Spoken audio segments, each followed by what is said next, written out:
So, hello everyone. Good morning. Yeah. So we'll start in a while. Professor Partha is here. Partha Chatterjee is here with us. This is the second lecture of his on the capital. So, over to Professor Partha Chatterjee. Well, thank you, and welcome to the second class. So let me just quickly recap what we did last time, and if there are still any confusions or questions about the ground we covered last time, please ask before we move further into the next section, which will be on the fetishism of commodities. So let's go back to where we began last time with the immediate phenomenon, right? So I would emphasize once more that Marx begins this whole discussion of capital from, remember, the main objective of this entire work was to carry out a critique of political economy, right? So that is that is the objective. And political economy is precisely concerned with the operations of a capitalist society. That is fundamentally its sort of historical character. That political economy as an intellectual discipline, a scientific discipline, emerges with the rise of a capitalist society, and it is therefore a science which, in a sense, works hand in hand, goes hand in hand with the operations of a capitalist society. Now, to carry out a critique of this intellectual discipline, therefore, Marx has to understand capital. But in order to understand capital, you cannot begin with capital. Because capital is not there in front of you. There's nothing you can see which you can immediately identify as capital. I mean, you can see, for instance, banknotes with various people, but that's not necessarily capital, right? There are factories, but factories are not necessarily capital. What is the most immediate phenomenon that you see that appears before you as representative or as signs, you might say, of a capitalist economy? And that Marx identifies, or we can all immediately identify, as this immense collection of commodities. Okay? It's commodities which characterize the immediate sense of a capitalist economy. Now, so that's, and I also emphasize that this is fundamentally consistent with the Hegelian method, right? Where you begin with immediate appearance and then try and analyze to discover what lies behind this immediate appearance, which would be its essence or essential reality. So the essential reality of things are not apparent. They are not immediate. They appear to us. The essential reality is always mediated through various things when they appear to us, right? So the immediate reality or the essential reality is never apparent to us. You have to analyze to discover them. But you begin, therefore, with the phenomena which is the elementary appearance before any mediations have taken place. That is a method that Marx adopts.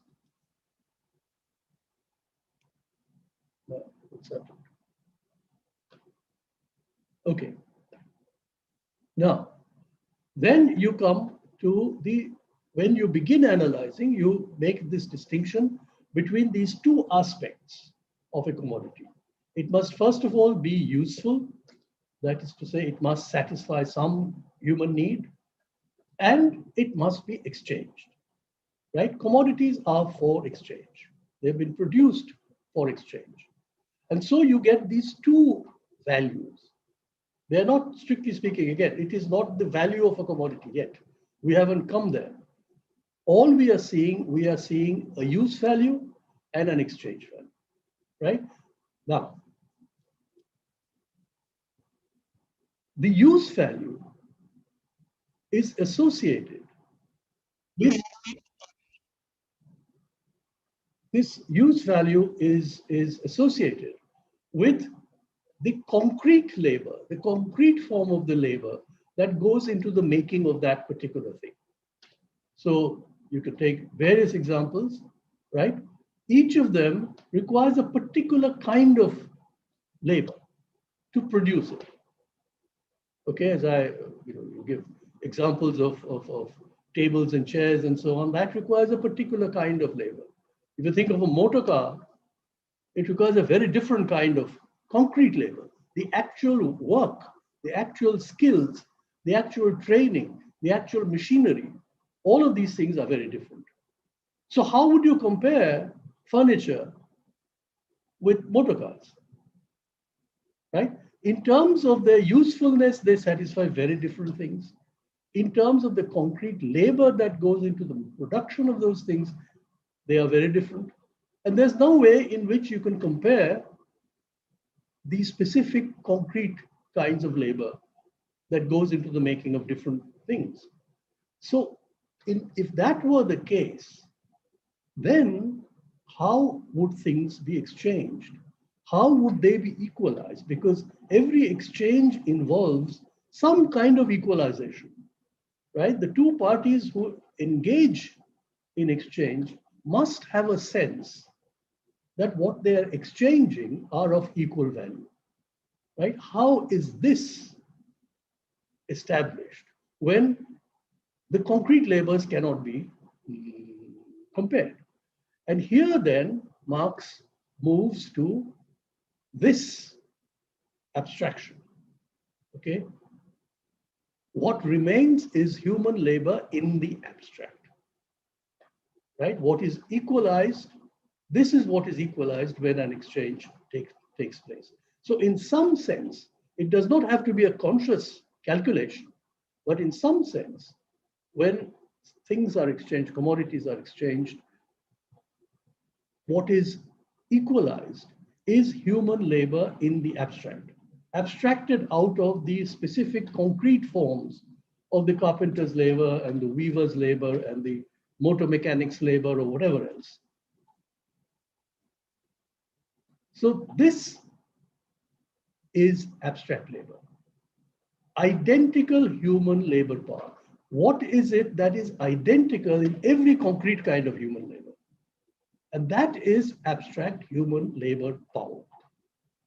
And the unit, how would you measure this concrete human labor power? The unit is the socially average unit. And you measure, so these are the units, and you measure them in terms of the time of that same unit, that same average, socially average labor power. You compare the labor time, the abstract labor that goes into the making of different commodities by comparing the duration of that labor which is expended. In other words, socially necessary labor time. Okay. And then this gives us the value of a commodity. The value of a commodity is the socially necessary labor time required for its production. And then Marx goes into this observation that if the productivity of labor improves, that is to say, less labor time can produce more value, right? Then things will become cheaper. The same thing, if it is produced with less labor time, right? Then their value, then its value is reduced it becomes cheaper. Okay? And this leads to what would be a very central argument of this entire chapter. And we will come to this when we come to the question of fetishism of commodities, that values are actually something which attaches only to the commodity, right? Value does not attach to everything that is produced by labor. It attaches only to those things which become commodities, and which therefore will lead to this crucial historical argument that values attached to commodities, commodities are characterized or characteristic of capitalist societies, right? Pre-capitalist societies do not have generalized commodity exchange.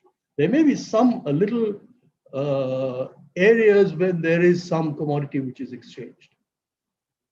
Okay, but that does not characterize the general form of labor in society.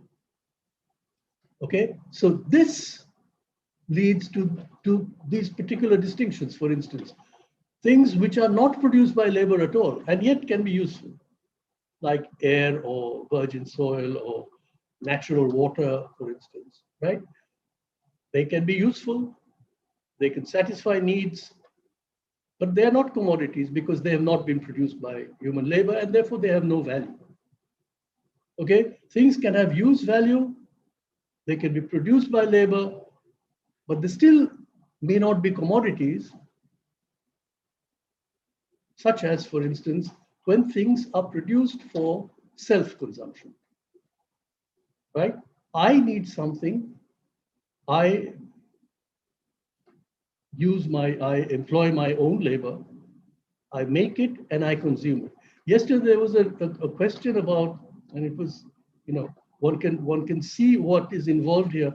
There was a question in the last class about what happens when I cook something at home and consume it, right? Now, you can see immediately that there are two parts to what is cooked at home. Okay, one part are the raw materials or the ingredients. The ingredients are not necessarily produced at home, right? So you cook something, you cook whatever, rice, bread, you make curries, right? Vegetables, whatever, fish, meat. All of those ingredients you purchase from the market. They are commodities. So they have value. They have value. Okay, when you have brought them home, they still have value. And they will have value according to whatever labor time, etc., was expended in their production. So for instance, meat will probably be more expensive. Why? Probably, it certainly is more expensive than vegetables. Right? Now, what is involved in the cooking is further labor which is added. Further labor which is added. And that transformation of the ingredients into a cooked dish, that labor, if it was only for self-consumption, right, then that labor, that is to say the labor of cooking, has no value. It has no value. But if that dish were then served in a restaurant, for instance, where there's a customer who comes and pays for that dish, then presumably the person or the establishment or the cook or whoever has transformed those ingredients into the cooked dish and then served it, would actually collect an additional amount for the labor that was put in to the cooking of that dish in the restaurant. so the customer will pay more. And so that definitely there is added value there. Value is added, right? That is like any other production of commodities. This is what happens in a factory when whatever is being produced there. There are raw materials which are purchased from the market. Those raw materials already have value because they've been bought as commodities, right? Then what is added, and of course there is the cost of the machinery and so on and so forth. And then there is labor. In the factory, it's labor time, which is paid for as wages to the workers who are working. That is added to the value. In other words, value is added. And we'll come to this. This, of course, will be a very major analysis that Marx will carry out, right? And then the commodity is produced for the market, whatever is being sold. And so in that commodity, all of these values are retained, right? The raw materials, whatever part of the machineries go into the making of a particular commodity from that factory, and the cost or the value, the cost is the wage. And as Marx will show, the value that is produced by that labor is actually greater than the wage that is paid, right? And that's a very major part of the demonstration in this book of Capital. And that becomes the value of the commodity when it appears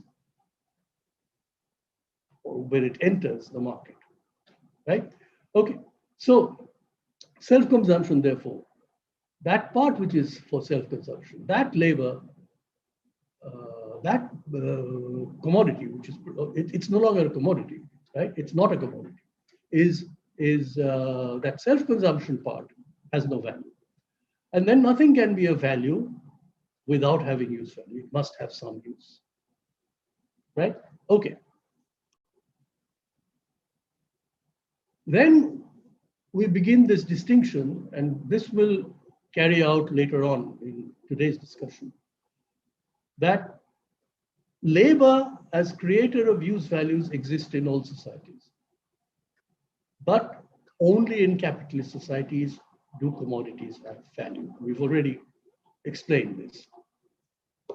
Then there is the question of how one measures labor. How is this social average? How does that function?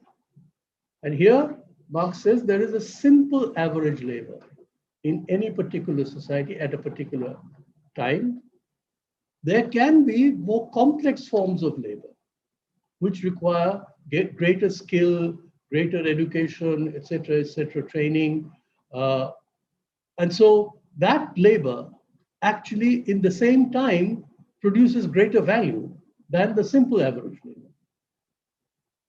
That is what Marx is calling complex labor, and to simplify the analysis, he's simply assuming that complex labor can be represented as multiples of simple labor. So it's 2 times or 3 times or whatever. What is the social average? Then there is the whole question of how exchange establishes a measure of value. What is the measure? What that analysis establishes finally is that a particular commodity becomes socially recognized as the general equivalent or measure for all commodities. And that is the money form. Okay? And of course, in capitalist societies of Marx's time, we're talking of the 19th century, gold had acquired that recognition. Okay? Gold as money does not have concrete use value. That gold coin, right? People don't collect or exchange gold coins because they have any concrete use value. It is simply a store of value, a measure, right? So that you know with that gold coin, you can purchase commodities or which are of equal value to that gold coin, right? So once it acquires an equivalent, the status of money, right? Whatever that concrete substance is, which becomes money, right? That particular substance, its specific value as a commodity per se, as a concrete commodity, no longer matters. No longer matters. It does not matter now how much labor it took to produce the gold. Okay? There will be gold in the market, which may have its specific value as gold. But gold coins, which is money, okay, that will have whatever is it says on the coin, this is worth so much. Right? It has become a measure. And you can see this very clearly once you come to our era, when we don't use gold coins anymore. We simply exchange banknotes, right?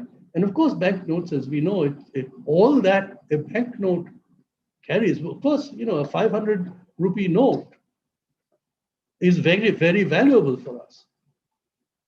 But of course, that's got nothing to do with how much labor it took to produce that piece of paper, right? That's got nothing to do with it. Right? Any piece of paper will not be worth 500 rupees. So therefore, the concrete use value, or its what is it called? Does not have concrete use value as gold, right? So its concrete use value as paper has nothing to do with its value, or the value it represents, right? As a banknote. Correct? So that is where you come to a capitalist economy, as we broadly speaking, we know it. It's an economy of commodities which have been produced by human labor, where things are produced for exchange and where the value of things are represented in terms of money. That is where we had come. Now, Marx enters into a very interesting and much discussed section. And this is one of those sections in Capital where Marx, in a sense, moves away from the strict analysis of the categories of political economy and moves into more general philosophical questions associated with those categories. And this particular section, Fetishism of Commodities, I think your translation has Fetishism of the Commodity, is a particularly interesting section of this kind. Now, to enter into this topic, let me go back to one of the observations we made earlier about the relevance of the Hegelian method for Marx.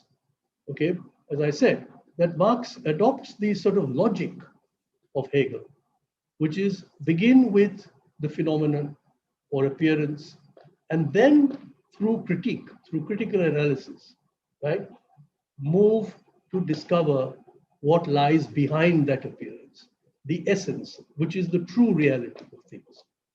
Okay, now that Marx adopts that sort of logical method, which is often called the dialectical method. Now, but there's something Marx does, which is often called inverting the Hegelian system. And this comes not immediately to Marx, but Marx's predecessor. This is the generation that comes between Hegel and Marx, which is the generation of what is often called the left Hegelians, or the young Hegelians. Especially the crucial figure here in relation to the question of labor is Feuerbach, Ludwig Feuerbach. And in Feuerbach in particular, the argument is made, and this is the argument which will later emerge as the difference between idealism and materialism, which I'm sure you've heard of this. Idealism and materialism, Hegelian idealism, and then you come to what is often referred to, and Engels in particular describes this as Marxist materialism. What is this? In Hegel, the idea of history, how does history move forward? How are societies transformed or changed through various historical processes? And there the key idea is, or the key insight is, that this happens because of the conflict or clash of ideas, right? That ideas, that one idea dominates in a particular kind of society, but it comes face to face with its contrary idea, or its a contradictory idea, its opposite. And through that conflict or clash, right, a new synthesis emerges, which will be a higher development, right? This is broadly speaking called the dialectic, but it is an idealist dialectic in the sense that the moving force in history is, they are ideas. Ideas are what moves history. This is the broad Hegelian insight. And that comes from the basic conception that the human subject, what is it that is essentially human? What distinguishes human beings from other animals who are also biological creatures? They are species, right? Biological creatures. But what is it that distinguishes the human species from other species of animals? And in this sort of Hegelian tradition, the key idea, insight is that what distinguishes the human is its capacity for thought. The capacity for thought, spirit, often, that's often a term which is used. It is the capacity to think, right? To reflect upon the world. And that is what is manifested through human speech and language, and the capacity for abstract thinking. You know, for instance, things like mathematics, science, all of these are specifically human characteristics, which distinguishes the human species from other animal species. Now, this is the key Hegelian insight, that human subjectivity, in other words, the human subject, the essence of the human subject is the capacity for thought, reason. Reason will be a very big term here. Now, from Feuerbach, there is a critique of this idea. Okay, the claim that what in this philosophical discourse is often called the species being. The species being. What is the essential characteristic of the human species? And from Feuerbach to the left, to the young Hegelians, on to Marx, okay, there is the claim which contests this Hegelian argument and says that the human species is distinct because of the capacity of human beings to create things through labor. That is human creativity. It is not some abstract idea. It's not some abstract capacity to think. but actually to make things, to transform the world, to transform nature in a deliberate way, in a deliberate, conscious way, in order to satisfy human needs. So, in place of idea, thought, reason, okay, the central characteristic of human subjectivity becomes labor. And this is what Marx, and there are lots of discussions in the early Marx, where, of course, Marx and Engels too. They are, in a sense, establishing their place within the entire history or tradition of German philosophy. And this is where Marx clearly adopts this particular view of human subjectivity, that what is truly human, what characterizes human subjectivity is the ability to create, and create according to a plan. According to a plan. So in fact, this whole idea that you get in Capital, for instance, of the role of labor as producing things. Okay, what is this labor, this concrete labor? The concrete labor of a carpenter. And the claim is that even before any wood from nature is transformed into a table, right? The carpenter has a plan of what that final product is supposed to be. What is this table? What must the table look like? What must the table be? How should it be shaped or constructed so that it performs the particular function, satisfies the particular use for which it is to be designed? So in a sense, the design is already in the carpenter's head, right? Somebody is making a dress, somebody is cooking some dish. Okay, there is already a plan or a design of the product. And labor, therefore, is employed or organized. There is a particular process that is developed in order to produce that particular product. And this is creativity. This is creativity. This creativity you can then extend into things like science, into things like art. What is the production of art? There is already something in one's head, as it were, which defines what is this beautiful object that must be produced in order for it to be satisfying aesthetically. All of these are parts of the human subjectivity for which labor is employed. Okay, but this is what is the crucial element of human subjectivity.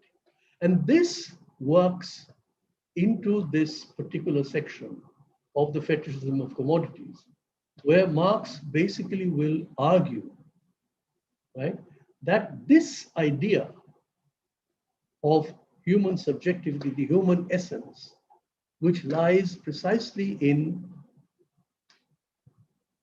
the ability of humans to use their labor, to employ their labor in order to produce useful things, this is hidden. This is put under a cover by the world of commodities. That people no longer see this. And so he's back to this question of why is it that commodities, the appearance of commodities appears to be real for people? Why do people mistake, as it were,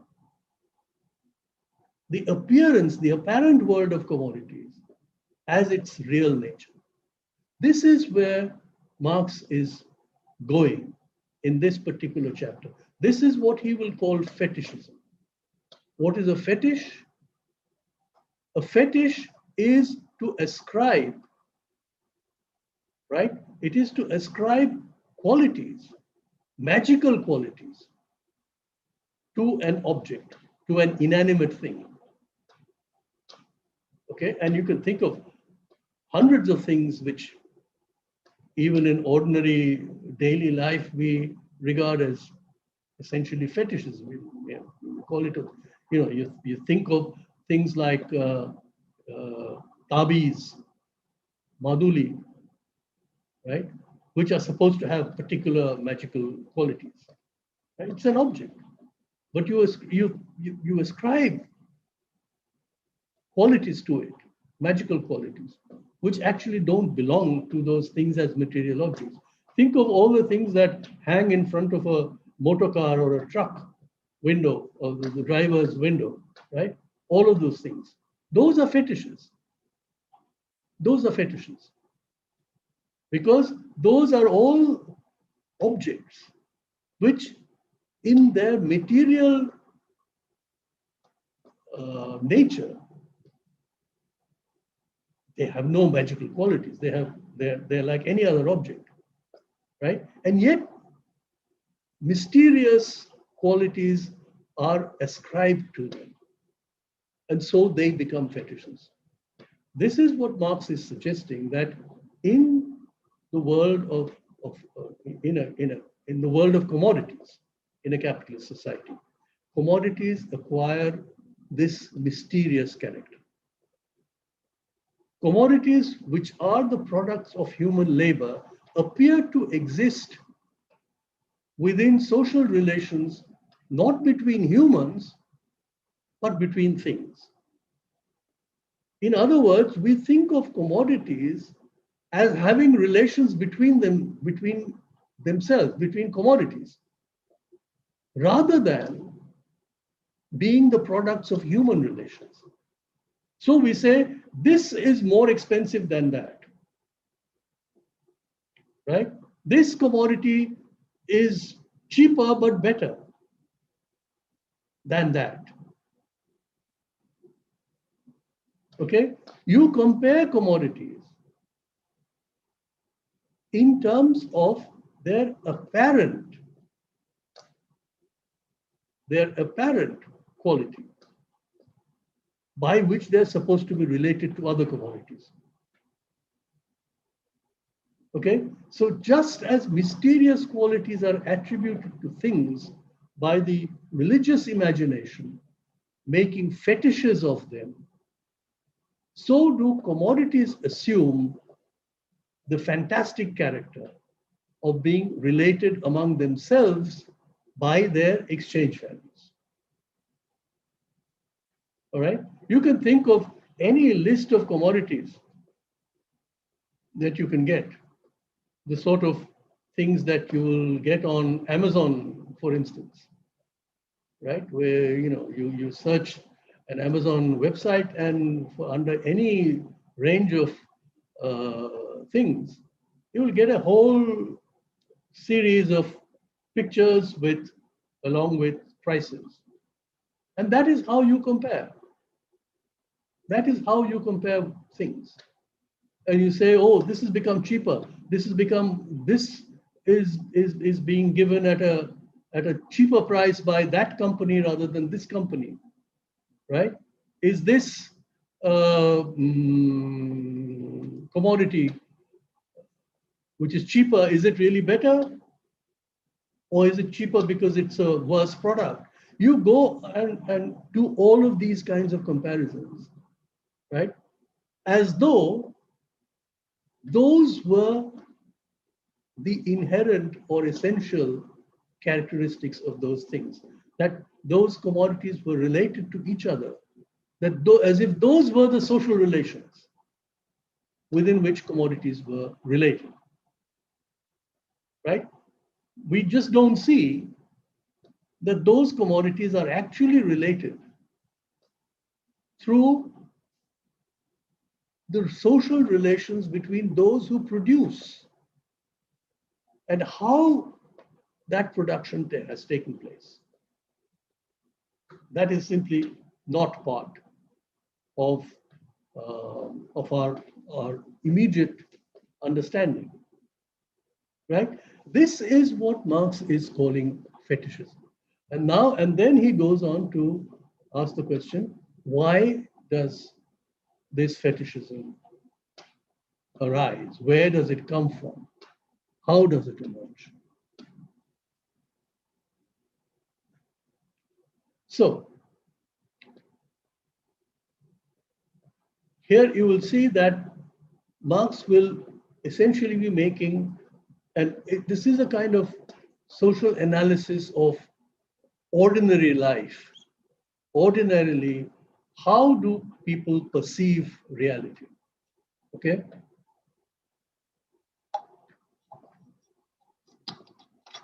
Things are produced in their concrete variety by individual producers, as we've seen. There are all of these different branches of labor.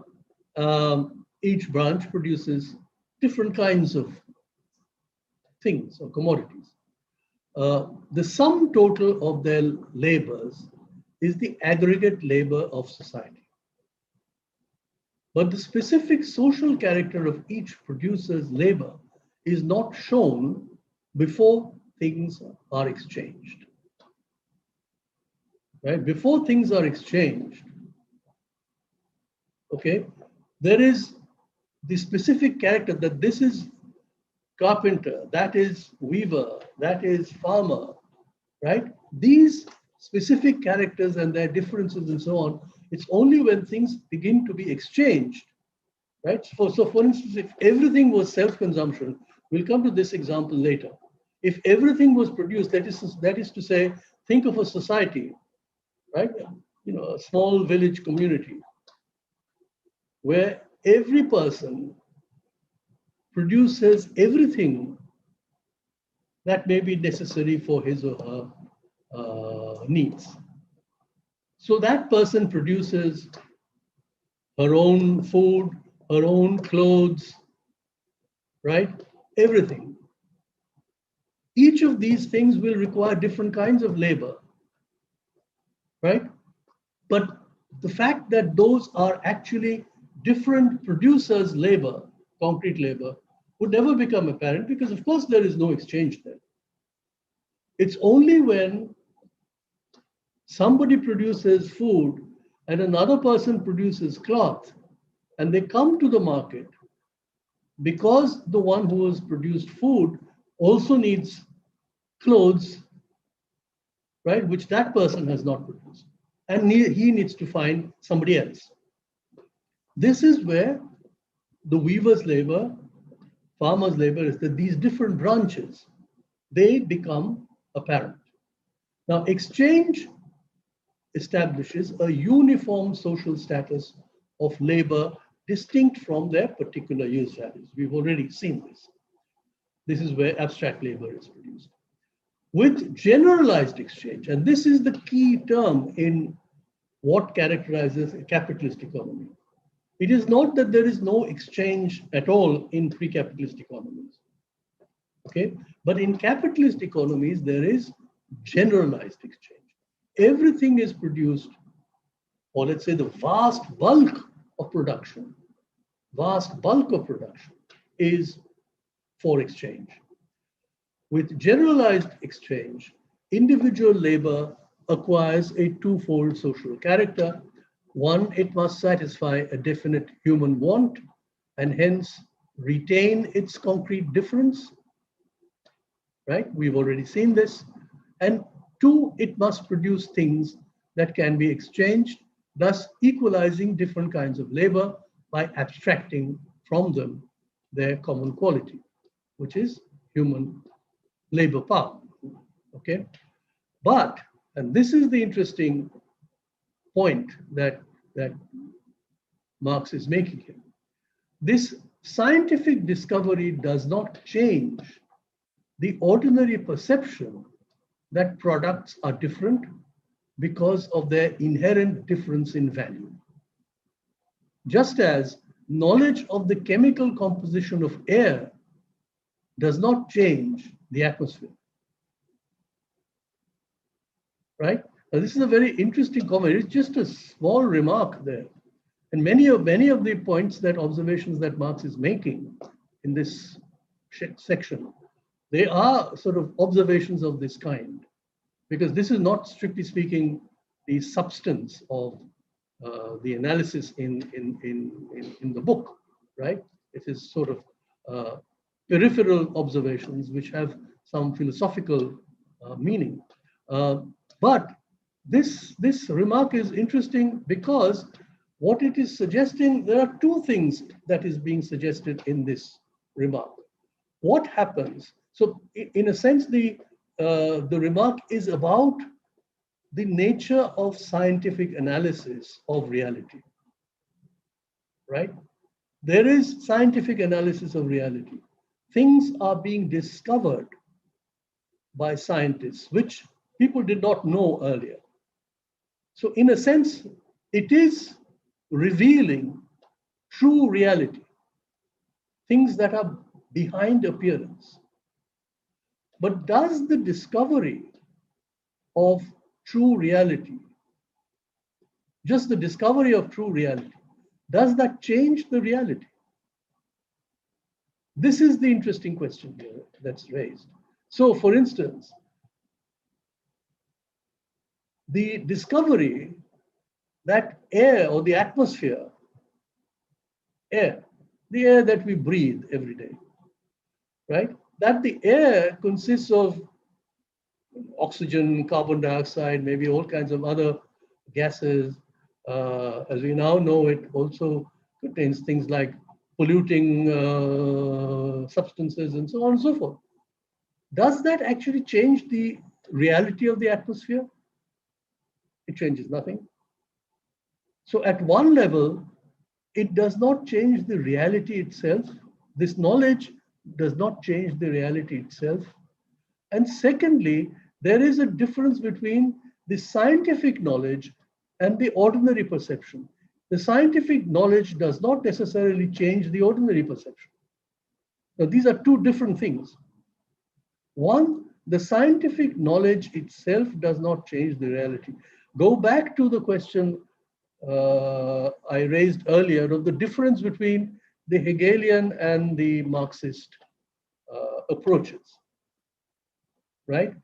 Here, essentially, Marx is going back to the fundamental claim that ideas don't change reality. Ideas themselves don't change reality. Okay, just the scientific discovery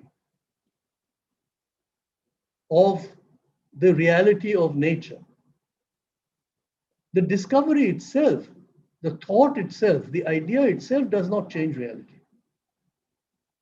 Reality will have to change, will change only when, as Marx would say, the material conditions that constitute that reality, when that changes. When that changes. Okay, so going back to the question of political economy, what Marx is suggesting is that political economy has now explained, discovered the true reality of commodities, that they are products of labor, right?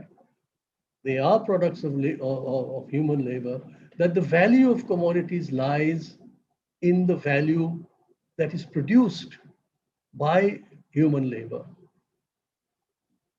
Okay, this is known or revealed or discovered by the science of political economy. But that itself does not change the world of commodities. Right? What are the implications? This is Marx's critique of the categories of bourgeois economy. In bourgeois society, the generalized exchange of commodities is an established social fact. Okay, everybody knows that things are produced. So if a farmer is producing crops, cloth is being produced in factories. Everybody knows that that is being done because they will be sold in the market. Otherwise, why would anyone set up a factory? In bourgeois society, the generalized exchange of commodities is an established social fact. Consequently, prices of commodities in money are believed to represent their values. That is the ordinary perception. Commodities appear with a value written on them. In fact, with the way most things are sold these days, they come with a packaging, and the package itself has a price tag, right? It is in fact written. The value is written on the commodity itself. The universal money form conceals instead of disclosing the social relations between producers, right? So therefore, what has changed, and Marx will soon discuss this, what has changed from the eras or from societies before capitalism, right? What has changed is that under capital now, you have generalized exchange of commodities and you have a universal money form. These two things did not exist in pre-capitalist societies. This is what is new. And these two things are now established social facts. Established social. Everybody knows this. It has become part of common sense. Everybody understands or thinks about or perceives ordinary reality, the social reality, through these terms. Okay? So when producers of coats and boots compare their products in silver, they do not see the relations between their private labors and the collective labor of society. Okay?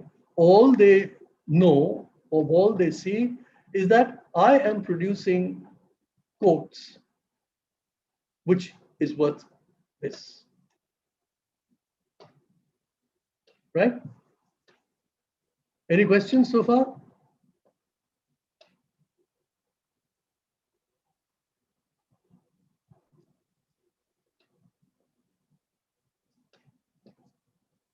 Now,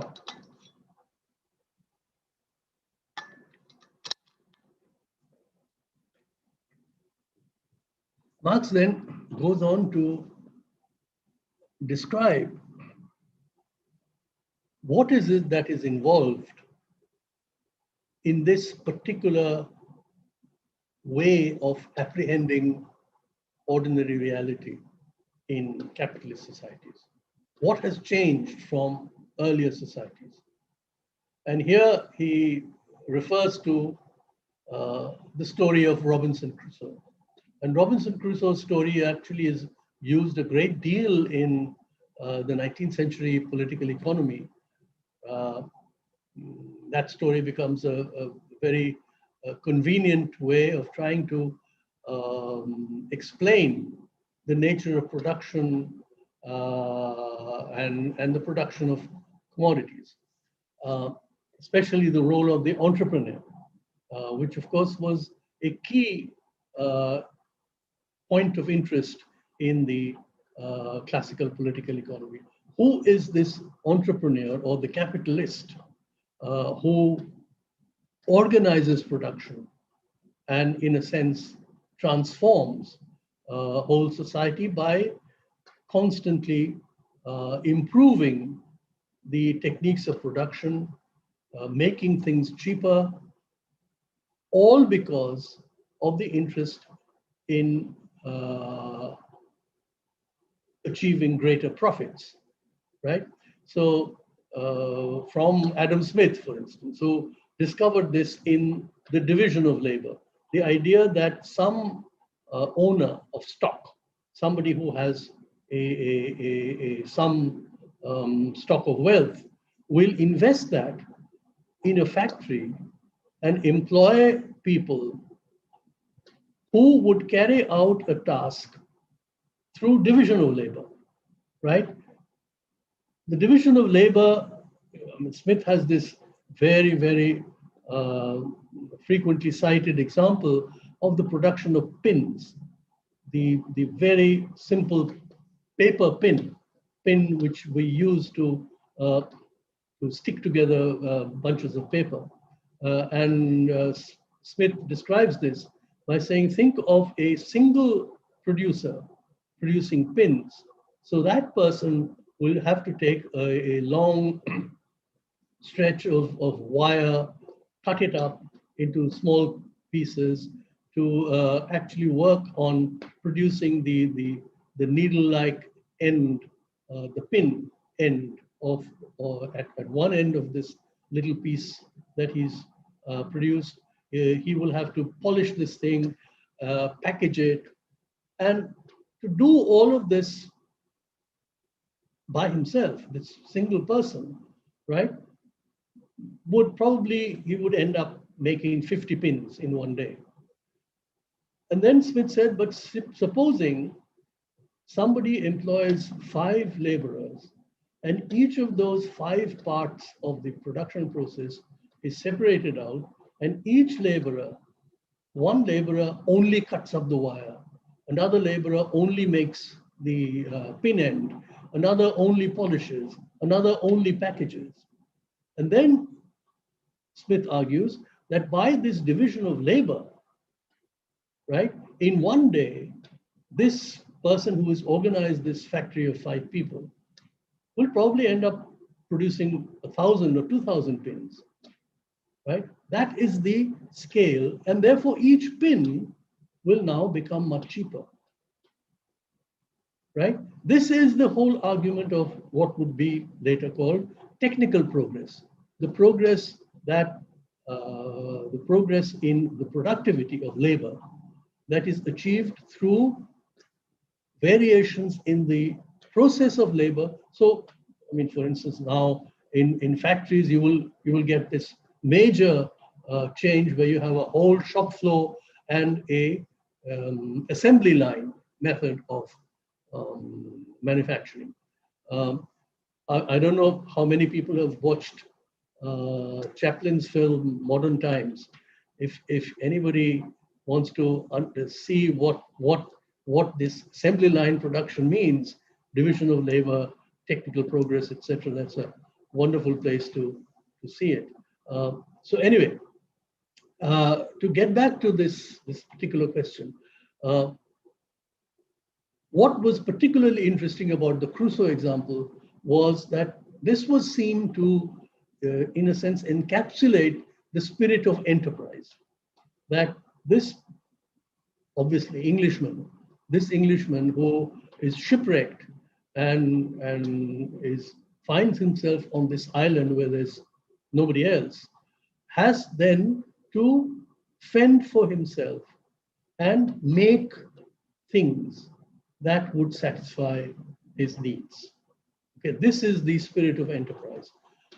Marx looks at this myth and points out that to fulfill his needs, Robinson Crusoe had to perform a variety of tasks, right? Some required more labor than others, right? And this is described in detail in this supposedly children's book. I mean, I'm sure all of you have read it at some point of time. So he put these costs down in his account book. Of course, being a bourgeois or proto-bourgeois Englishman, he had to write it down in his account book. So he would keep an account book where he would write down all the different kinds of tasks he's performed during the day in terms of the time each task took. Because that is the measure.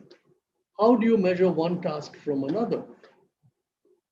All of these things you have to do during the day. So you measure it in terms of the time that you spend. Why? This was because they were all products of his own labor. So the equalization question is obvious here. It's all my labor, all right? No exchange is required. So the only measure is time. So value of things did not acquire any fantastic form here. It is direct labor performed by a single person, but different kinds of labor.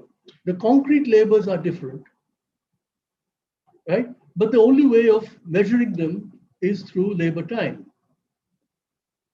right? There is no mediation of money or anything else. There is no other commodity which is involved, which is being exchanged, and something is hidden there.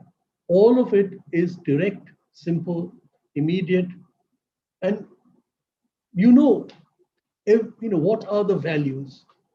So for Crusoe, for instance, whatever he's made, he knows the value of that thing in terms of the time it took to make it. Okay. Move to a feudal society where laboring serfs were dependent on lords. Now, this is dependent labor. So the serf is dependent in the sense that the serf cannot go and seek employment anywhere else. The serf must remain in the lands, in the estates of the landlord and labor, produce crops of which he was required, obliged to pay a part to the landlord in kind. I mean, think of a feudal society where there is still no cash payments. Okay, services and products were paid for in kind. Some of it was not paid at all. So a lot of feudal societies were where the serfs were obliged to give free labor to the landlord. Right? He or she, lots of family members would also be employed in the landlord's estate, in the landlord's household, right? And there was no payment. Whatever payments there were in kind. Social relations between laborers appeared as personal relations and were not disguised under social relations between things. The relations were exploitative, the relations were those of dependence, but they were relations between persons. They were relations, direct social relations between persons. There is nothing which is hidden behind social relations between things.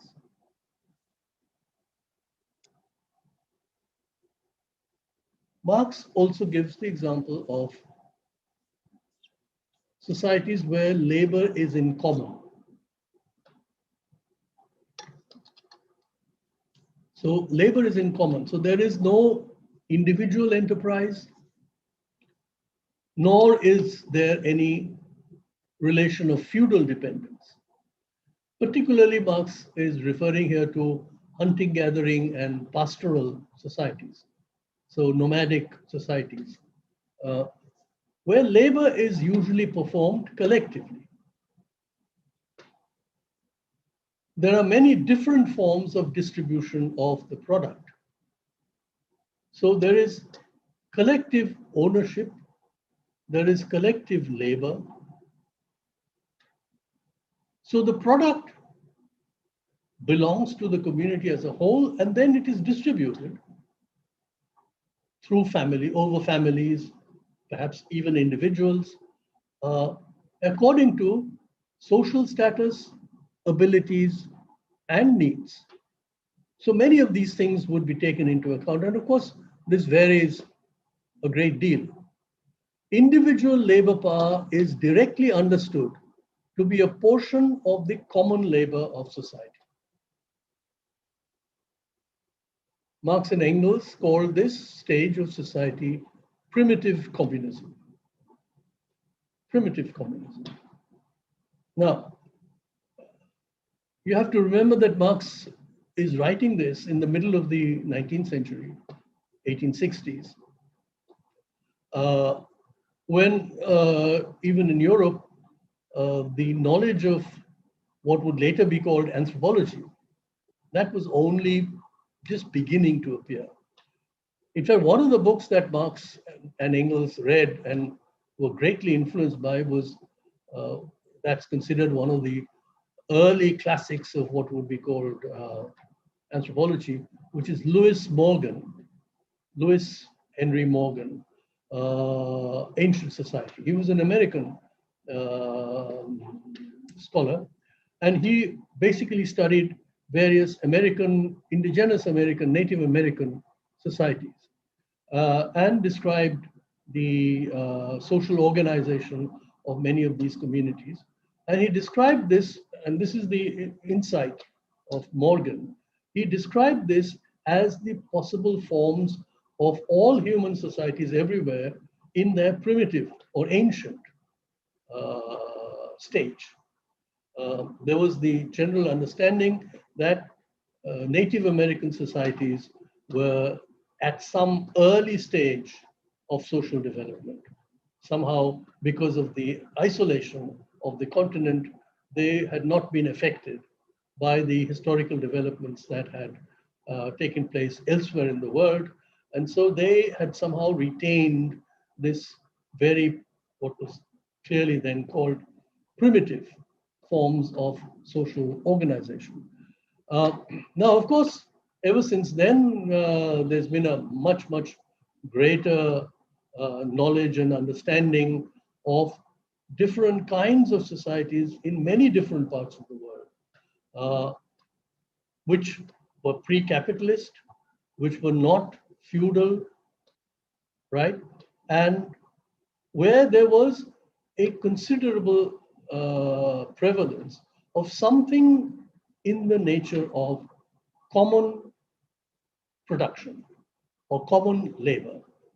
Now, to what extent you can claim that all means of production were owned in common, because that's not necessarily always the case. There are fairly complex societies which have been described where you do have certain kinds of understanding of what is individual possession as distinct from what is common possession.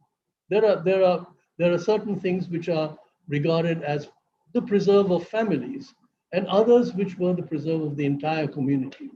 So many, and there are very, very complicated relationships between them. They are not necessarily very simple. But, and this is the crucial point that, and in fact, many of these societies did not have anything like state organizations. In other words, they did not necessarily have institutions which are distinct and autonomous, which would make laws for society. So many of these societies did not have kings or local rulers, right? Sometimes they did not even have what were called chiefs.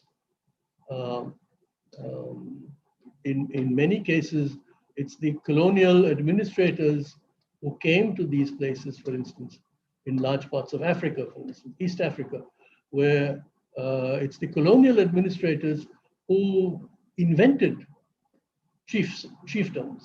You know, they appointed chiefs basically to facilitate their control over these communities. But what is characteristic here, and this is the point that Marx is making, is that there is some notion of a community or collective social labor, And that even when there is individual labor or family labor, it is directly understood as a part of the common labor of society. It's a portion of the common labor of society. Okay? Even when there are fairly complicated questions of how each part, it's not necessarily the case at all that each portion was equal. That's not necessarily always the case, right? Some, for various reasons, there were differences in social status.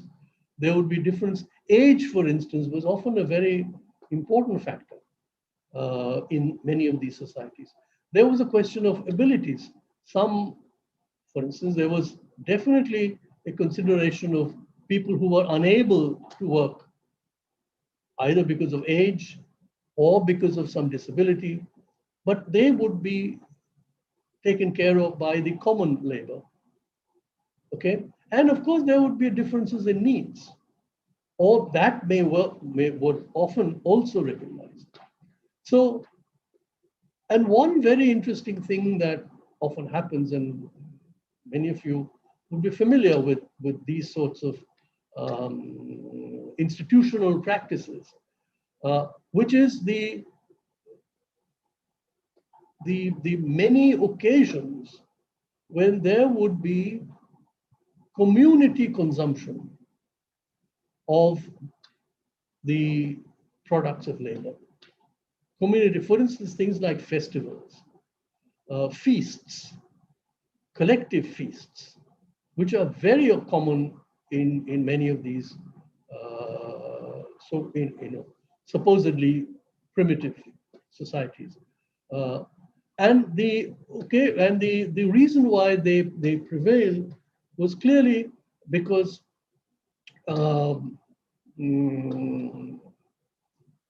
because there was a need to emphasize the common character or the community character of production as well as consumption. Okay, the idea that, and this is clearly very contradictory to the entire motivation of production and consumption in capitalist society. Because in capitalist society, the whole idea of the entrepreneur, right, and improving the techniques of labor is directed towards increasing the levels of consumption, right? And the increase in levels of consumption is not equalized. Some people, because they have higher incomes, are able to consume more. Others, because their incomes are less, will consume less, right? And that element of competition is what drives capitalist societies. We'll come to this later, particularly when we speak later of primitive accumulation. But in many of these so-called primitive societies, where there is a stronger sense of collectivity in terms of both labor as well as consumption, these kinds of collective occasions where things are consumed in common have the effect of thwarting, of diminishing the impetus for differentiation. For some groups having more incomes or higher levels of consumption than others, it's a deliberate attempt by the community to keep consumption equalized. Okay, in some, for instance, in Native American societies, you have the institution, very interesting institution called the potlatch. The potlatch. And if you've heard of the potlatch is a particular occasion, usually once a year or in some particular season, where there is a whole celebration, a festival, where everybody is supposed to bring all of their valuable things, their most valuable things, and these are simply destroyed. in many coastal communities, for instance, on the American West, in Canada and Western United States, these Native American societies, they still have this potlatch where they bring all their valuable things and throw them into the sea, destroy them. And the more people destroy, the greater the prestige. Okay. Now, why is so? These are actually valuable things that are being destroyed periodically in order to discourage individual accumulation.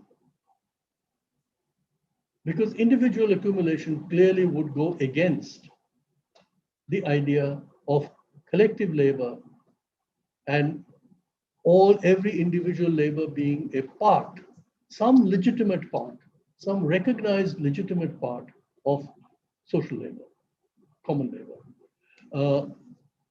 In a lot of, for instance, many communities in India, for instance, and this is not just primitive, so-called primitive or tribal communities, but it persists in a lot of agrarian rural communities also, the idea that on any particular occasion, some celebration, everybody is obliged to feed everybody else in the village in a festival. So if there is a wedding or something in the family, the obligation is that all members of the kin or the clan or the village must be invited and must be given a feast. Now, of course, when this practice is put into the context of contemporary market-driven societies where people's incomes are through market exchange, people buy commodities through market exchange. So even when there's a feast, you actually calculate the feast in terms of the money expended on a feast. And of course, as we often hear, this kind of obligation, social obligation, becomes a burden on people. But this, in its original context, when labor and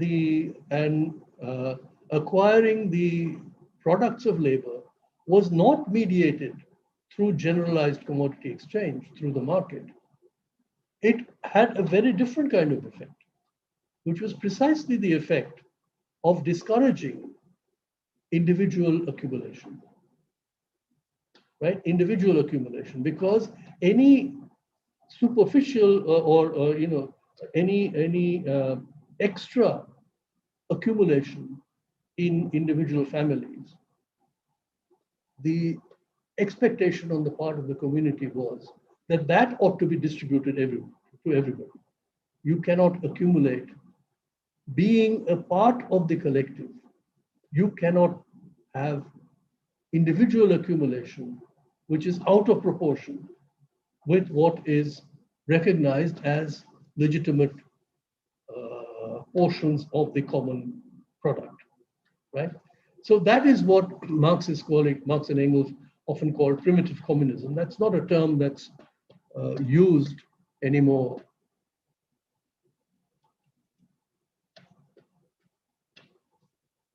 Production for self-consumption. So Marx says,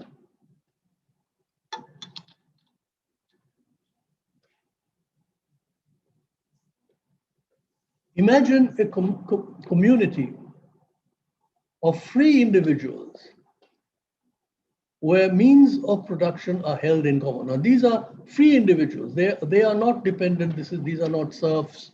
Okay, there are no bonds of obligation to some superior authority. They are free individuals. Everything produced is divided into two parts. One part is kept aside as fresh means of production, that is to say, think of this as farming, for instance, agriculture. So the total product, one part is kept for the next cycle of production. So which will be seeds, etc., etc. It's kept aside. And the other is consumed by each according to the labor time expended. So here, the principle is stated. The principle is whoever has expended greater labor time will consume more, others will consume less.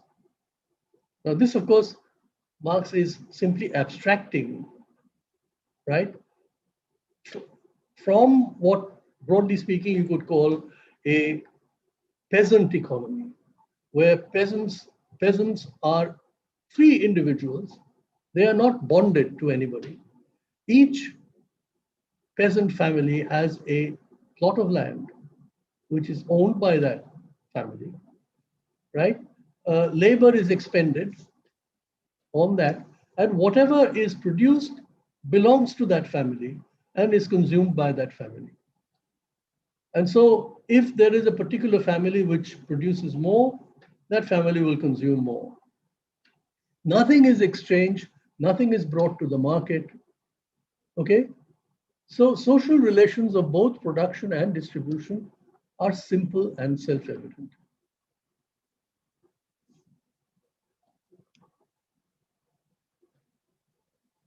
Now, so he's gone through all of these examples of the pre-capitalist world and how labor, production, consumption was organized. And then this is one of those places in capital, and these become fairly rare after Marx begins to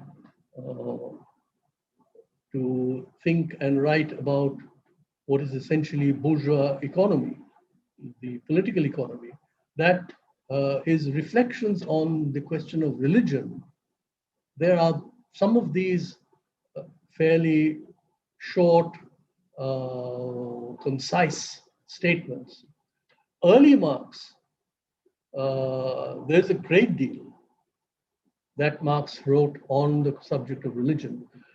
And that is only to be expected because, as we know, I've mentioned this, the early Marx was a major dialogue and contestation with the entire tradition of Hegelian philosophy, right, which Marx had inherited. They had all studied this Hegelian tradition, or the German philosophical tradition. And in that German philosophical tradition, the question of religion, right, the question of ideas, reason versus religion, those kinds of things were absolutely central things in the whole Enlightenment tradition itself, the Enlightenment tradition which enters into German philosophy. So with Kant and then Hegel in particular. And Marx and Engels wrote extensively on this question of religion, the relation between religion and true philosophy, right? Religion and science, religion and reason, all of these things have a prominent place in Marx's early Marx's writings. Later on, particularly when he's writing Capital, and then later too, there are very few places where he discusses this extensively. But this is and this is why this particular section on fetishism is often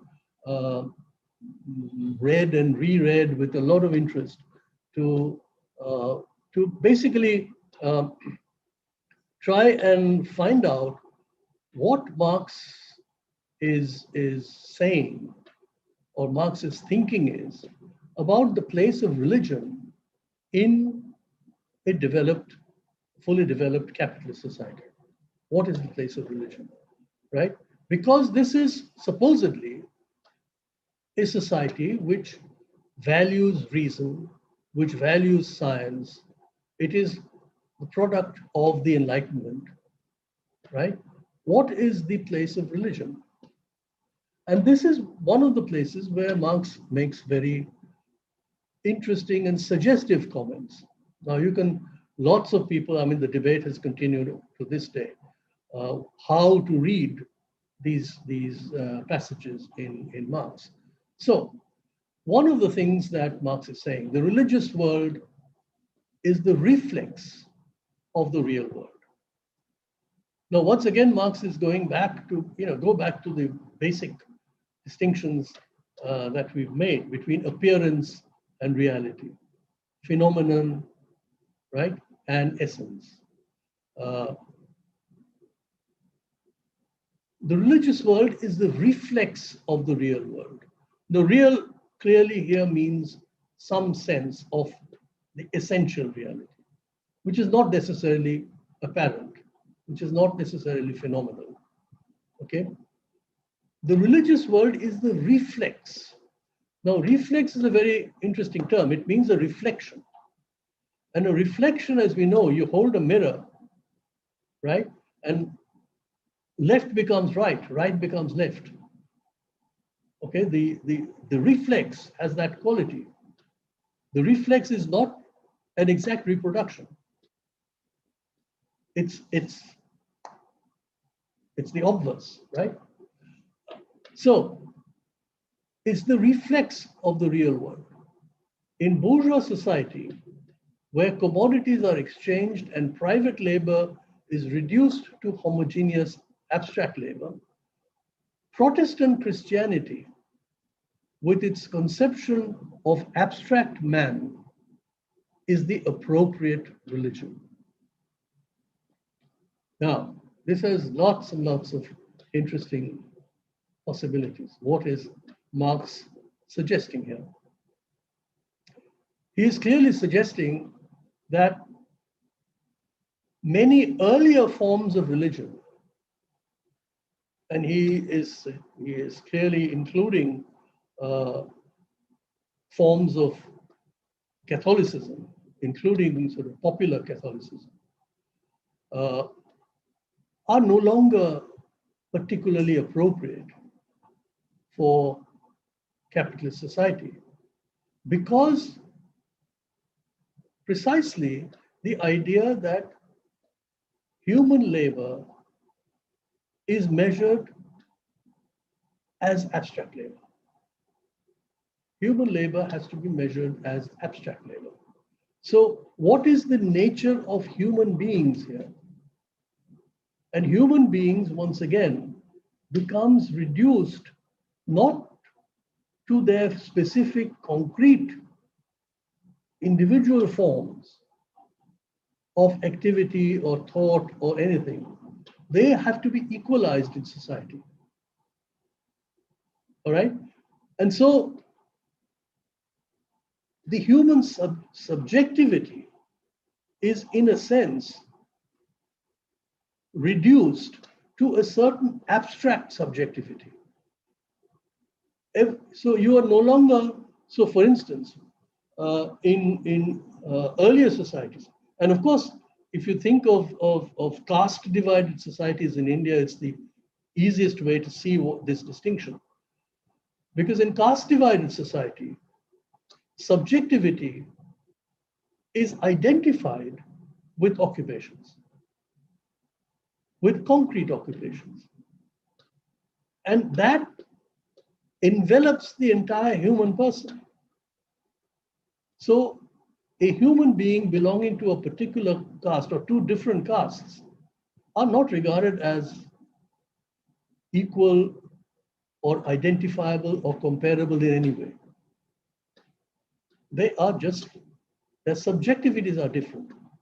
Everything is different. And of course, we know that in the entire sort of Varnashram system, right, it is not just social relations, legal relations, entitlements, kin relations, marriage, everything is defined according to the specific nature of the human being. There's no such thing as human subjectivity, right? Everything in the social character. Yes, philosophically, you can think of, high philosophy of, for instance, Vedantic philosophy or something like that, where there may be very abstracted philosophical ideas of what is human, right? But that is not social. That has, in fact, very clearly, the Vedanting philosopher in social relations will absolutely be subject to the social relations of caste. Okay, this idea of some Atman which is common in a purely abstract kind of philosophical sense has no bearing on actual social relations, which will be governed by what we normally call caste or jati, right? Now, this is not what obtains in the capitalist societies of Europe that Marx was dealing with, and the distinctions between medieval society or slave-owning society. Those would be the historical forms, the earlier historical forms that were known in Europe, right? In Europe, the pre-capitalist forms that were known, there was, of course, all of medieval Europe, which was characterized, broadly speaking, by what is called feudalism. The specific forms were different in different countries, but feudalism, broadly speaking, various kinds of dependence of laborers on the owners of land. And then, even earlier, what was ancient society in Europe, where slave owning was a very, very common form of labor, slavery. So ancient Greece, ancient Rome, there were significant parts of the laboring population was slave. And of course, those were the earlier forms, and there were forms of religion which attached to those kinds of social stages. Protestant Christianity, and this, of course, as you know, later on will be a subject of a great deal of discussion and debate, particularly with Max Weber, as you would know, who will write a few decades after Marx, where he will make this connection between what Weber called the Protestant ethic and the spirit of capitalism. Right? This famous book, The Protestant Ethic and the Spirit of Capitalism, where he would, in fact, suggest this and make that into a kind of sociological claim that what is understood as the entrepreneurial spirit, the spirit of the capitalist, okay, is actually a religious spirit, which changes completely the earlier Roman Catholic notion, right, of worldly wealth as being a hindrance to religious merit, right? So the world of commerce, the world of accumulation of wealth was in the medieval world seen as a source of corruption. It was a source of corruption. It made the love of wealth made human beings corrupt. It detracted from the pursuit of true service of God. In fact, those who were true servants of God would actually be poor. They would actually give away. So charity was always considered a great sign of merit, religious merit. Those you would earn religious merit by giving away your wealth, by donating your wealth in the service of the poor or the needy. Right? Charity had much greater religious merit than accumulating wealth. Now, this is completely reversed under Protestantism, where in fact the argument becomes that labor and production, right? Production of wealth is actually a service of God. The production of wealth is actually a service of God. To produce and earn through honest means. Of course, theft is not a sign of religious merit, but honest labor, the whole valuation that is put on honest labor, this is Protestant, the particular characteristic of Protestant Christianity.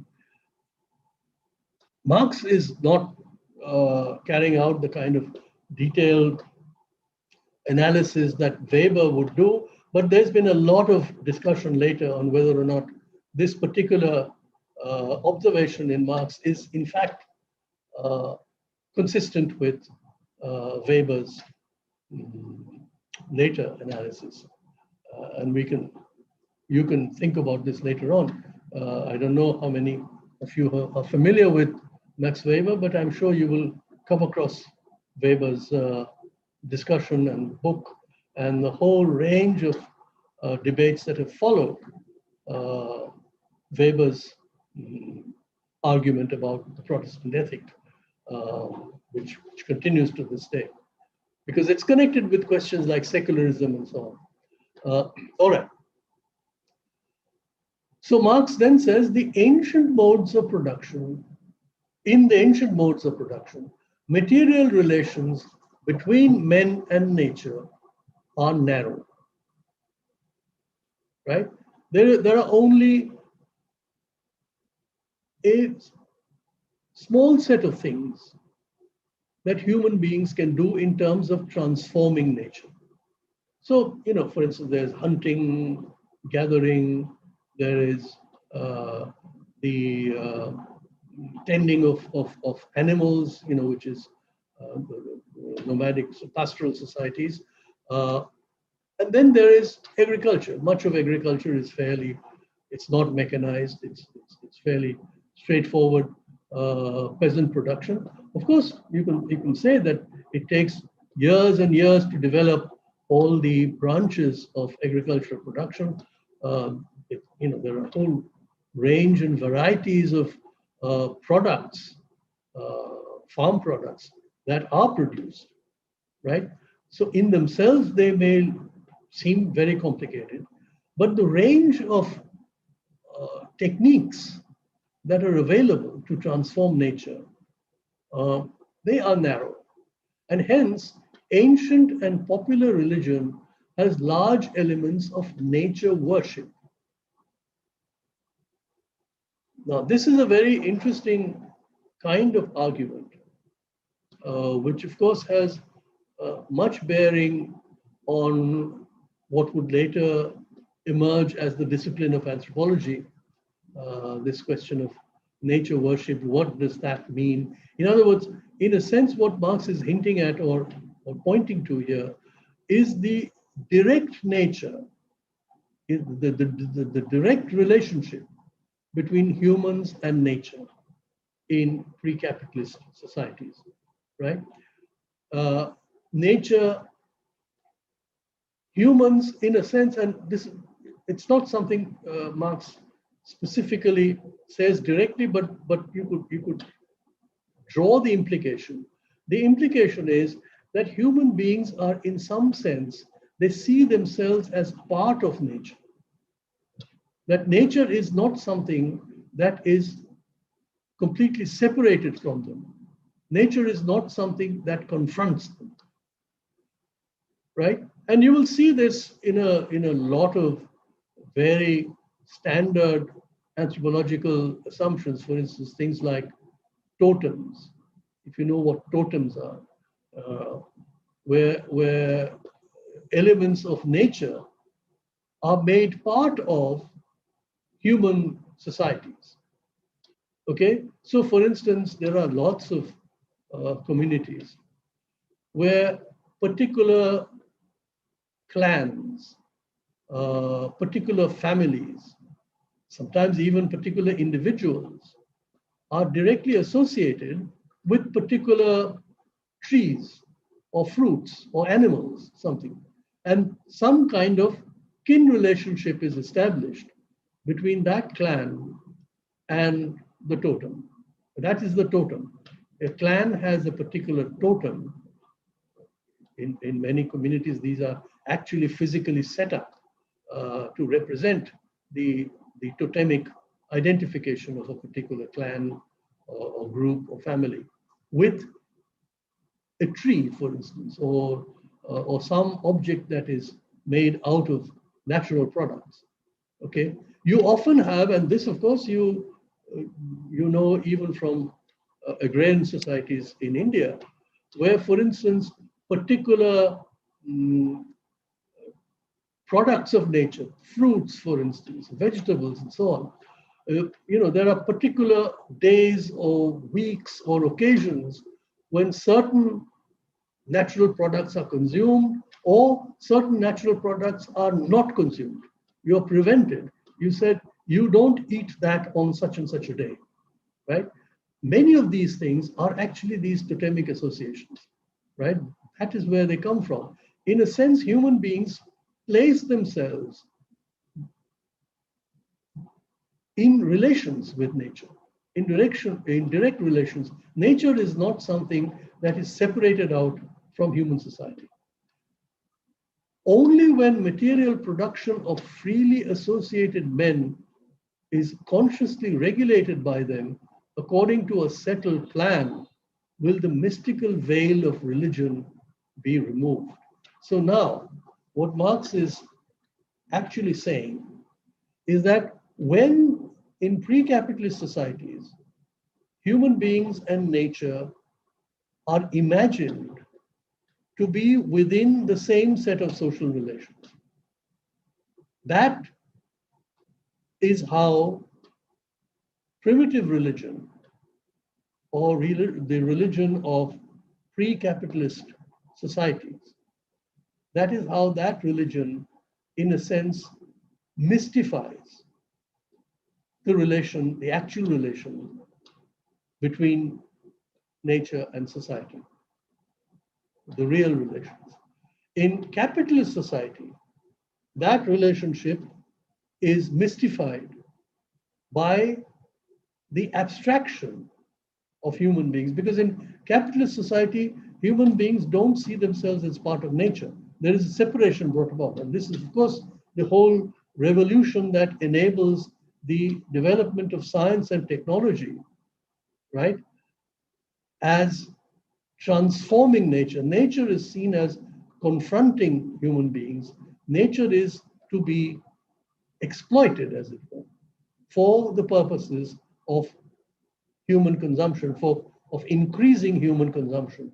And that is, of course, what all of the technological revolutions in the last 200 or 300 years have produced. Every part of the world, every piece of natural resource has been looked at as possible sources for the production of useful things. That is but that too, Marx is suggesting, is veiled behind a religious conception, which is the conception of the abstract man, okay? Because even in those transformed relationships between human beings and nature, people don't actually see the social relations between humans. As we all know, this transformed relationship with nature actually is driven by the idea that things have value. So natural resources have value. So you begin to see what is underneath the ground. If it's some mineral, you judge them according to their value as commodities, right? Is it copper? Is it iron ore? Maybe it is gold. Maybe it is some even more valuable. It is oil, all right? all of these things which are natural, we or human beings regard them precisely in terms of their value as commodities, without ever thinking about how those things are actually mediated. Those values are mediated by the social relations between humans. So that is the, and so Marx is saying, again, going back to the classical, uh, uh, the debate with Hegelian conceptions of history, that the only way that reality will change, the knowledge that religion is mystifying. This is something that Enlightenment reason has discovered. The Enlightenment has established that religious ideas, religious practices actually hide the true reality of things. But this discovery of Enlightenment reason does not change that reality itself. That reality would be changed only when material production of freely associated human beings, men, of course, Marx would write, is consciously regulated by them, by these humans, according to a settled plan. Only then will the mystical veil of religion be removed. And in a sense, this is, broadly speaking, pointing to some form of social control, social ownership of the means of production. When means of production will be socially controlled, but controlled by freely associated men. So it's not going back to primitive communism or to any of the other pre-capitalist forms, right? But one where freely associated humans will consciously regulate their production according to a settled plan. That's when the mystical veil will be removed. Any questions? We will have to wind up soon. Please, if there are any questions.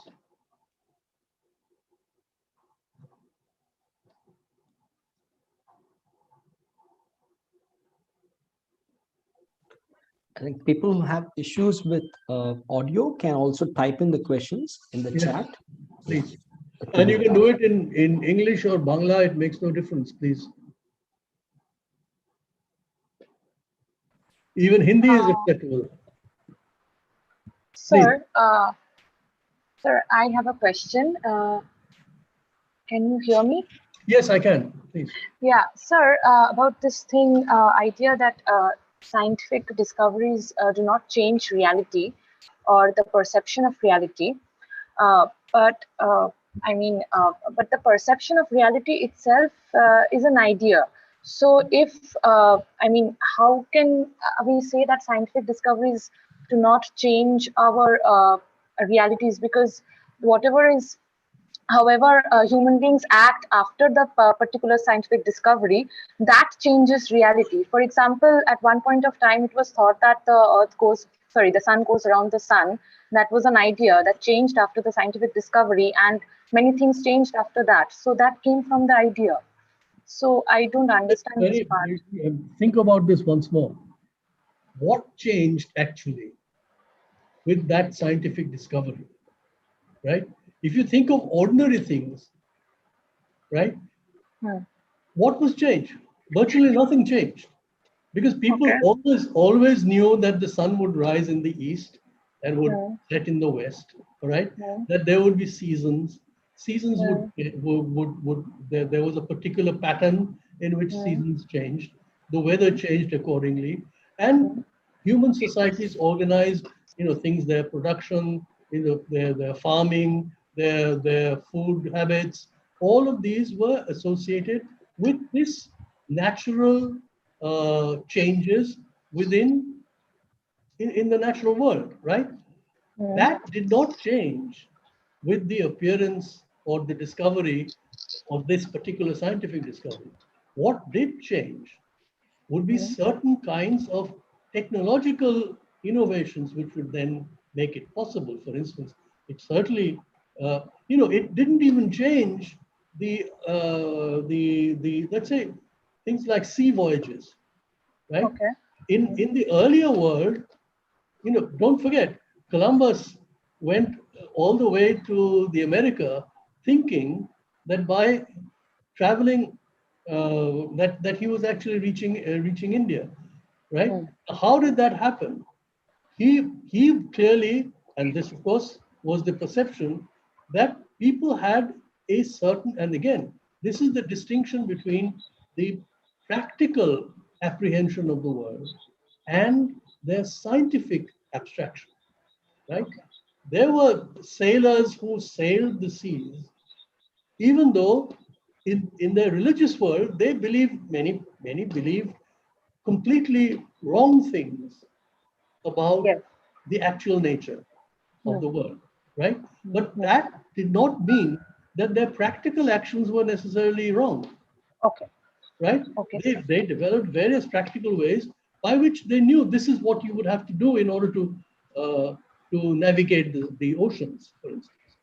Okay.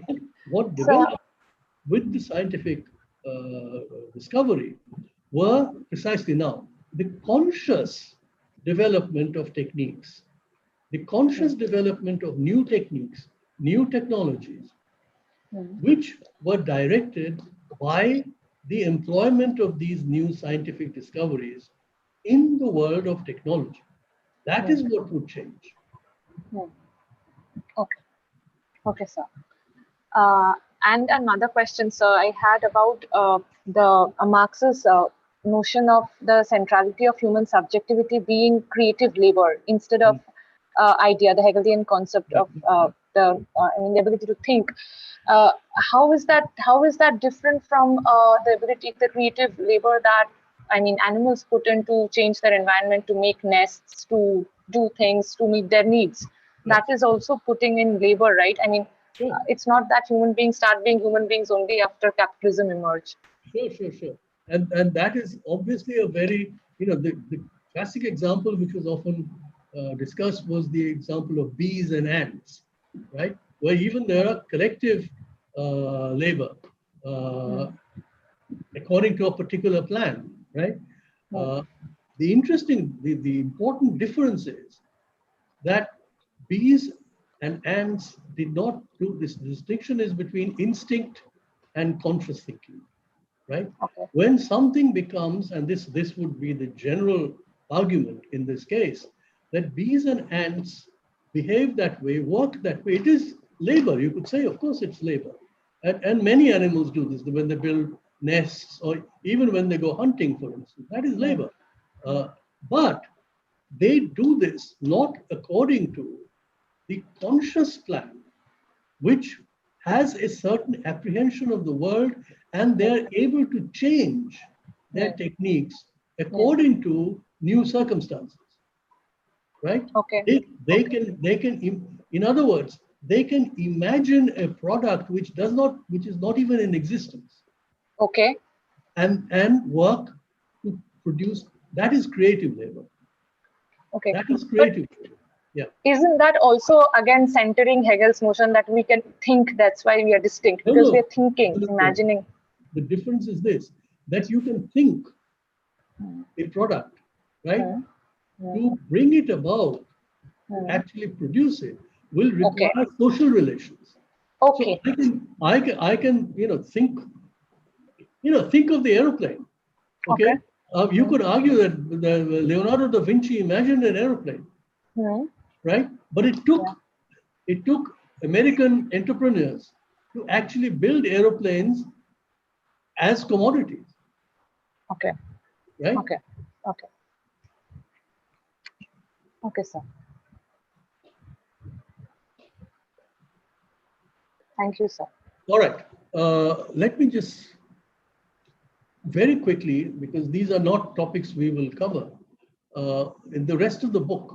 what are the key topics that Marx discusses after his analysis of commodities.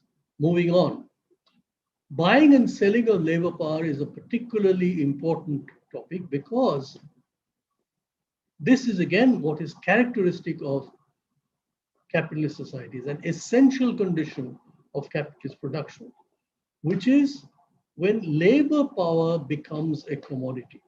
And we will discuss this at great length when we discuss primitive accumulation. Because even when there is labor in pre-capitalist societies, as we've seen, there is a lot of things that are produced by the employment of labor. But labor is not bought and sold as commodities, right? This is the form of wage labor, which is characteristic and which first emerges in capitalist societies, where labor can be purchased from the market. It can be bought and sold as a commodity. And we'll see that this is very different from buying a slave or just employing somebody in exchange for some kind of specific agreement. Say you do this work for me and I'll give you so much. That is not wage labor. Wage labor is when labor power is available as a commodity to be bought and sold in the market like any other commodity, right? Like any other commodity.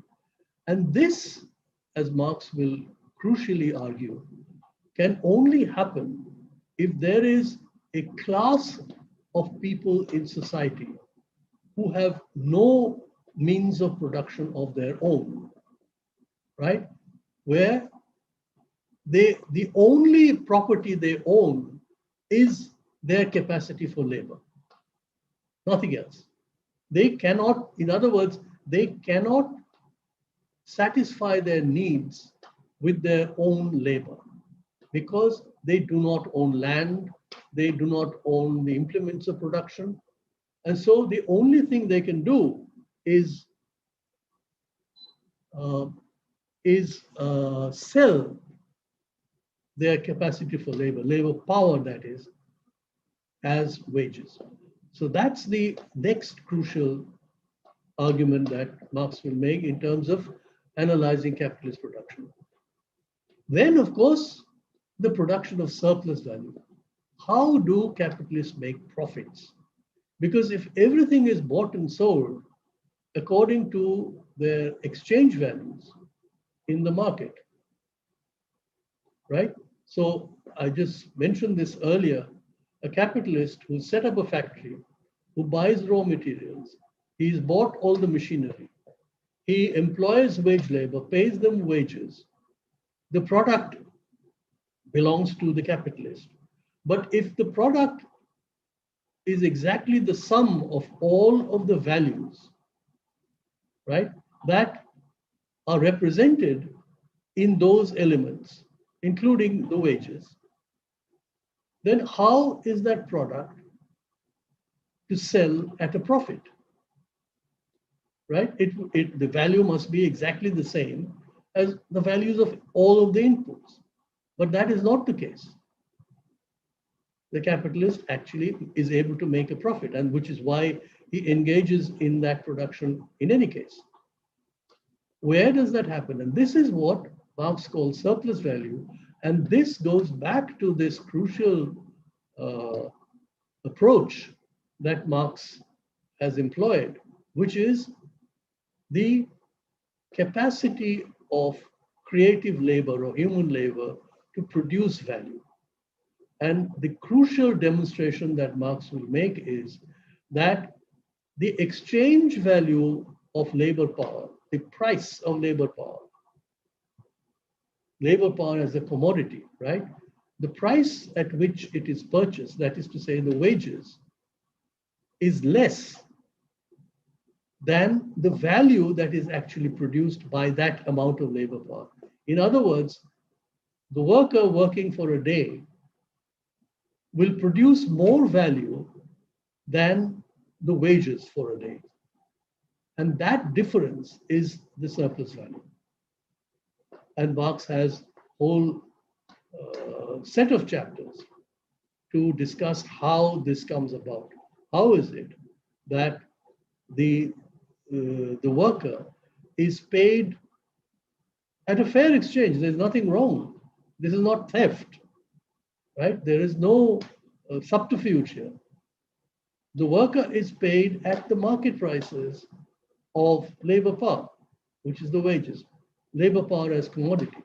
But the value that is actually produced by that labor power in that particular period of time is greater than the wages. And that is because the wages represent the amount, the value of the commodities that are required to reproduce that labor power. In other words, if a worker has worked for a full day, the wages will be the subsistence that would be required for that worker to replenish that labor power in order to work again the next day. And that subsistence is a socially established requirement, just as any other commodity, right, is the socially established requirement, which will include, of course, all the food and other things, the housing, the family maintenance. It could even include things like a level of education and so on and so forth, which is, broadly speaking, what would be called subsistence.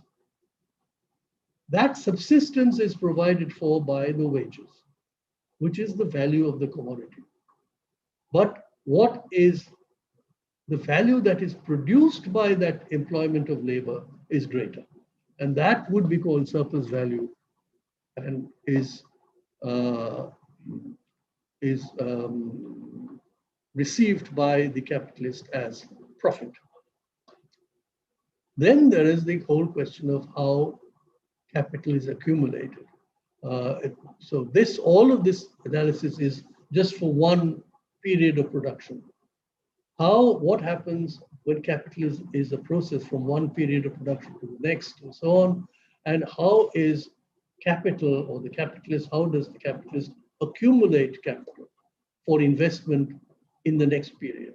And how does that stock of capital increase or decrease, etc.? So that's the question of accumulation of capital. And finally, and this one, of course, we will see at greater length next time, which is the question of primitive accumulation. What is the original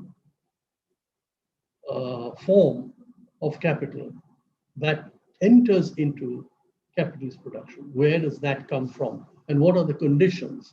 In other words, the conditions that are required for capitalist production to take place. That we will see at length next week. Okay, so thank you very much. If there are questions, you can send them to me, and I'll be happy to answer. Otherwise, I'll only need to take the attendance of. Quickly, let me. So, Partha, actually, there's an interesting question in the YouTube link.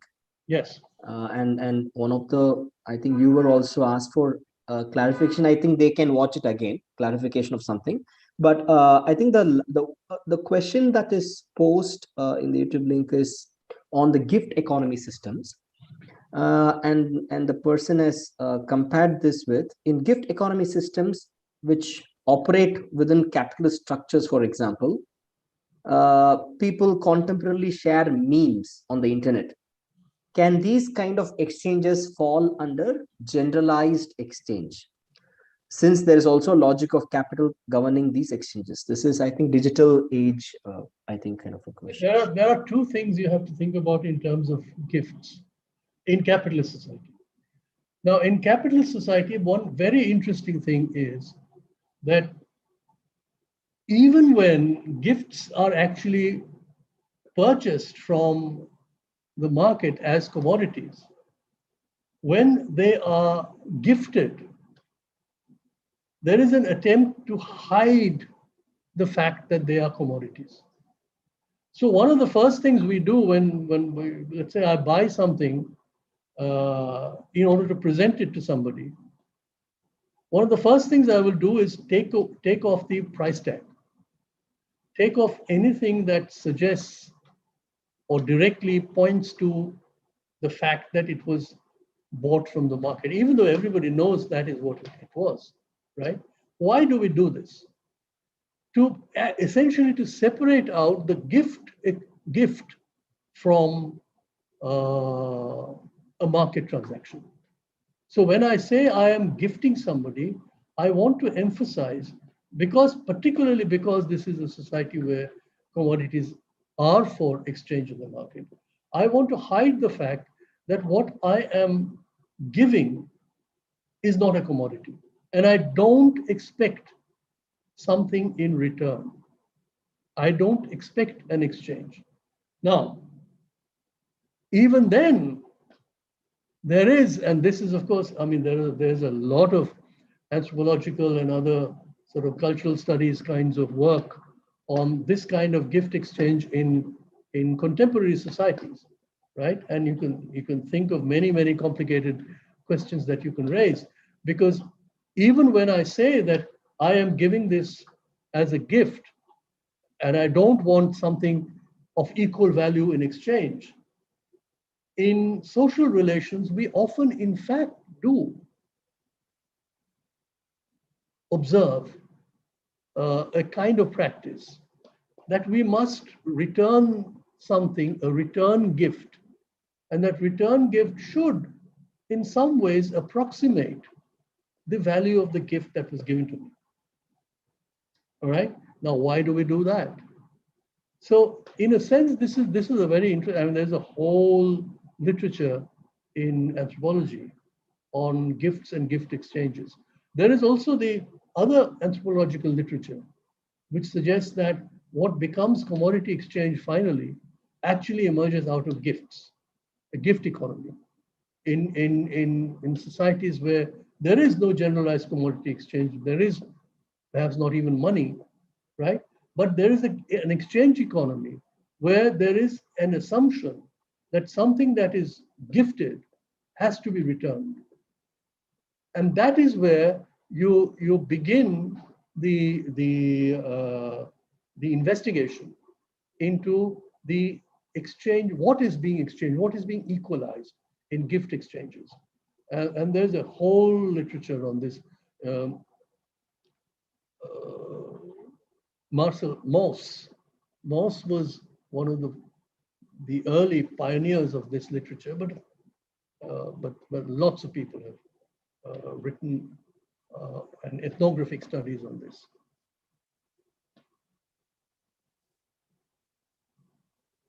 Okay.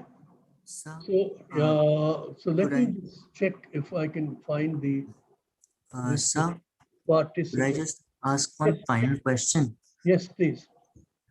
Sir, in the context of that distinction between idea and labor, as idea not being able to change the world and labor being the main driving force in changing the world, does Marx ever think of mental labor as part of labor?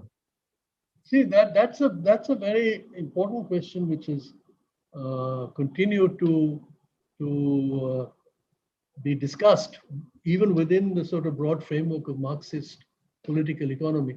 The distinction between mental and manual labor, intellectual labor, and so on, and whether or not what is purely intellectual or mental labor actually counts as labor.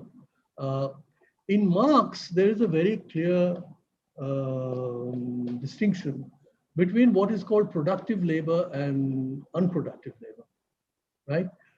Productive labor is precisely that which is engaged in with the direct means of production and the production of values, right? And of course, his main concern is with the industrial economy, the factory economy. There are a lot of inputs that go into the production part, which is not direct labor. So, for instance, there are accountants, there are bankers, there are lawyers, those kinds of things. And Marx does not consider those as productive labor, as producing value, that is to say. He clearly does not think of, because those are all expenses on the side of the capitalist. The capitalist takes the services, hires the services of these people. In theory, the capitalist could do it all by himself or herself, right? But if the capitalist actually employs the services of these people, that is not productive labor because it doesn't produce value. In that strict sense, all services are not productive of value. But of course, this is an assumption which is much too stark, and it's been questioned. There is a lot of argument in more recent times about whether or not many of these so-called, what are essentially mental labor, and very often require much greater training, skill, etc., whether they should or should not be considered as producing values.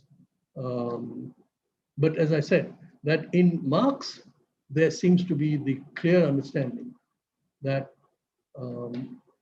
purely intellectual labor or mental labor is not productive of value. Okay, thank you so much, sir. Okay, thank you. I think that we can stop. We are going to stop the live stream.